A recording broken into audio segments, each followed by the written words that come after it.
Well, I'm at Burton Green. I'm looking at HS2 stuff, and you can see here, I think this is going to be a 2-lane actually. This is going to bypass the bridge here, and you can see where the line's going down there. It's going to bypass the bridge, then they will take this bridge down, and then they'll put the tunnel, which is coming from over there. I have to go around the end here. Anyway, while I'm going around the end, I'll say thank you for watching, liking, sharing, ringing a bell. Special thank you for all those who have subscribed. And if you're thinking of subscribing because you're watching fairly regularly, let me tell you, you're going to make an old man happy. And into the bargain, you're going to support the channel. Well, fairly happy anyway. So this is what's going to happen. I've just been checking with somebody here, and what I'd suspected was absolutely right. If you look at the concrete either side, those pads there, that's where the roof is going to be dropped on. Where it is now, it's going to be dropped on top there. If you can see in the distance, that white bit out in the middle there is the tunnel. That's a tunnel bit. Now, all they'll do is drop on top of this the roofing along here, and of course once the bridge is gone, they can bring those pads from over there up to the bridge, and they'll go right up to the edge of where that temporary road is, and all this will be gone. Then they'll put the tunnel up here, laying on those pads either side and the support in the middle, and they'll dig out and take the spoil out that end, the far way, and then they will, once they're through underneath the other side here, up as far as the temporary road, bridge will be taken down, but they will reinstate a temporary, once the tunnel is underneath, they will reinstate the road, and it's going to be slightly higher than where it is at the moment, because obviously they've got to put the tunnel underneath, and it will be slightly higher, but not a lot. Now, that's what's happening, and you can see, we're going to have another look at there's a lot of stuff going on here. They're having to move pipes and all sorts. So I'll just show you the pipes that they are moving. They've got all sorts of utilities here. They've got these here, various connections to stuff, and here's where the temporary road is going to start. It's going to start here. I think it's going to, I didn't think it was, but I think it may be 2-lane, so they don't have to have the traffic light. Didn't have any traffic lights on this bridge for some time, and now here's all the water pipes and goodness knows what gas pipes. Look, you've got gas pipes and gas pipes, water pipes.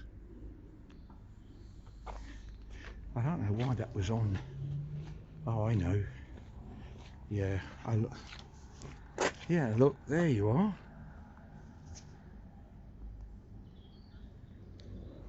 Yeah, so, and of course they're digging out both sides of the road. Look at all these massive pipes, look. It's a bit of a game, I should say. Anyway, we'll have a final look. That's where the road's going. Across here, when they've sorted out all this stuff. This is going to be down for quite a long while, and I heard on the grapevine that it is unlikely that this line is actually being run with trains until 2040. So a long while. I don't think I shall be around to see the trains running on this, but nevertheless, that's what's going on. So there's the supports for the temporary road down there, look. And I was looking at the width of it. I'm fairly certain with all this stuff they're putting in, I think it well could be, look to the edge there, and where that thing is, that big truck is there, I think it could be a 2-lane one. So we'll see how it goes. And of course, once they've reinstated the bridge and they'll have brought the tunnel through just over this side here somewhere, then they'll pull all that bit down and move out and continue in that direction. So I don't know how far the tunnel will actually go, probably not ever so far, because it's going up a hill there, an incline as they call it. So I think I might go round, have a little look at what's going on down the other end. I don't think a lot is happening, but we'll pause there and we'll go and have another look at the other end. Actually, we'll just have a little bit of a look at this end as well, where the road's going to come back to. Lots of utilities got to be moved. Look at this. Loads and loads of, yeah, looking at the width of that, it's going to be two car wide, isn't it? They've got to move all these utilities. Lots and lots of movement of all these pipes and stuff.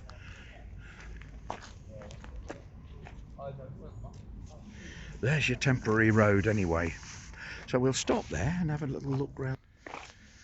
And there's the Burton Green Village Hall over there, and here of course is the embankment that stops the noise coming to the houses over this side, and in the distance that white is the tunnel, where the tunnel exit is.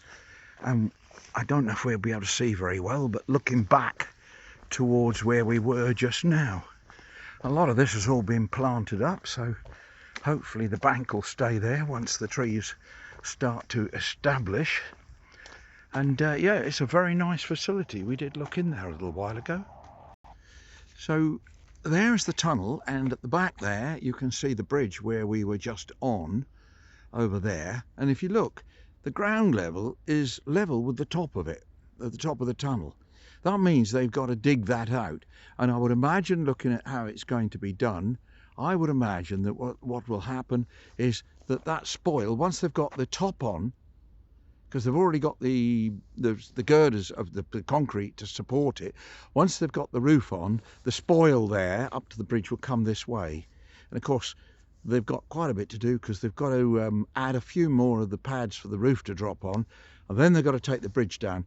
I would say that's going to be a good year or more while they're doing the rest of that work. It's progressing quite slowly. I'm sure there's lots to do, but it's been progressing very, very slowly. I've just been chatting with the people.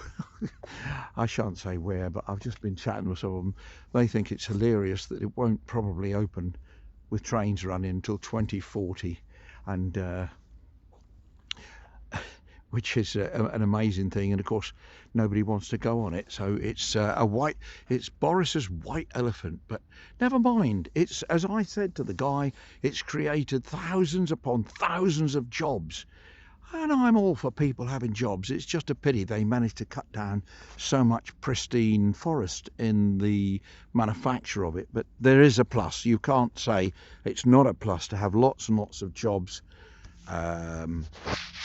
for people. That's what we want. So anyway, it's a bad way to get it, but such is life. And so now